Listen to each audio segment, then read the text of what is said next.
Hello friends, welcome back to the Beej garden.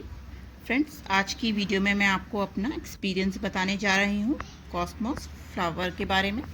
तो ये जो फ्लावर्स आप देख रहे हैं ये कॉस्मोस के हैं। ये फ्लावर्स मैंने सीड से ग्रो किए थे, तो इसी के बारे में मैं आपको कुछ इन्फॉर्मेशन दूंगी और अपना एक्सपीरियंस इसका कैसा रहा वो आपसे शेयर करूँगी। तो फ्रेंड्स, ये 13 जून को मैंने इसके सीड्स डाले थे स्पॉट में। तो काफ़ी सीड्स डाले थे, तो लगभग सारे ही जर्मिनेट हो गए थे। 3-4 दिन में ही जर्मिनेशन स्टार्ट हो गई थी और एक हफ्ते में काफ़ी सीड्स जर्मिनेट हो गए थे। और कुछ मैंने स्पॉट में भी ट्रांसप्लांट किए थे, उसमें काफ़ी सिर्फ एक ही सर्वाइव हो पाया है। तो इसमें मेरे को जो प्रॉब्लम सबसे ज़्यादा आई, जो मैंने फेस करी ट्रांसप्लांट करने के बाद, और जो बाकी भी सीडलिंग थी, जैसे जैसे वो ग्रो होते गए काफ़ी वो मर भी गए उसमें से काफ़ी सीडलिंग। उसमें जो है स्पाइडर माइट की समस्या मेरे को बहुत आई, जो मैंने ठीक से केयर नहीं हो पाई उनकी। तो उनमें स्पाइडर अटैक बहुत हुआ, जो जाला वाली बीमारी होती है, उससे सारे पत्ते जल गए इनके और धीरे धीरे करके बहुत सारे प्लांट्स ख़त्म हो गए। और ये भी हो सकता है कि इसका मैंने रॉन्ग सीज़न में सीड डाले थे, ये भी एक कारण हो सकता है। जो ये सीड थे वो Cosmos dwarf sensation mix variety लगाई थी मैंने। और मैंने कुछ आर्टिकल्स पढ़े थे, तो उसमें मैंने ये पाया कि ये विंटर्स में ज़्यादा अच्छा ग्रो करते हैं इंडिया में।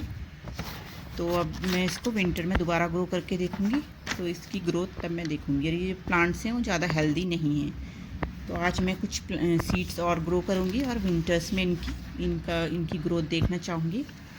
और एक और गलती मैंने ये करी कि मैंने जो सीड सैपलिंग्स जो मेरे थोड़े बड़े हुए थे, तो मैंने उनकी पिंचिंग नहीं करी थी। तो पिंचिंग भी मेरे को कर देनी चाहिए थी, जिससे कि वो थोड़े बुशी हो जाएं। तो ये देखिए, मेरे ये वाले प्लांट्स हैं वो थोड़े लेगी से भी हो गए हैं और इनके फ्लावर साइज़ भी बड़ा नहीं आया है। तो मेन कारण शायद इसीलिए है कि रॉन्ग सीज़न में मैंने सीड लगाए इसके।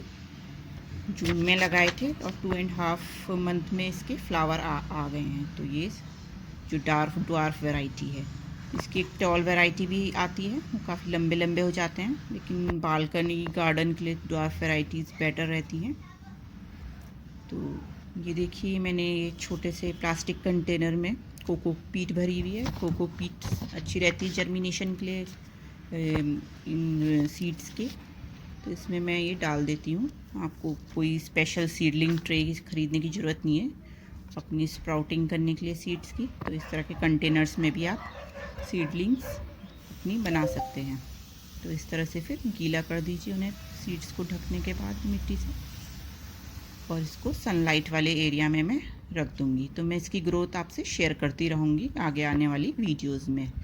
तो आगे भी मेरे वीडियोज़ में बने रहिएगा। और कुछ दिन पहले मैंने इस कंटेनर में कुछ सीड्स ग्रो किए थे। ये जीनिया के हैं ये सीडलिंग्स, ये जर्मिनेट हो गए हैं। मैंने 23 अगस्त को लगाए थे।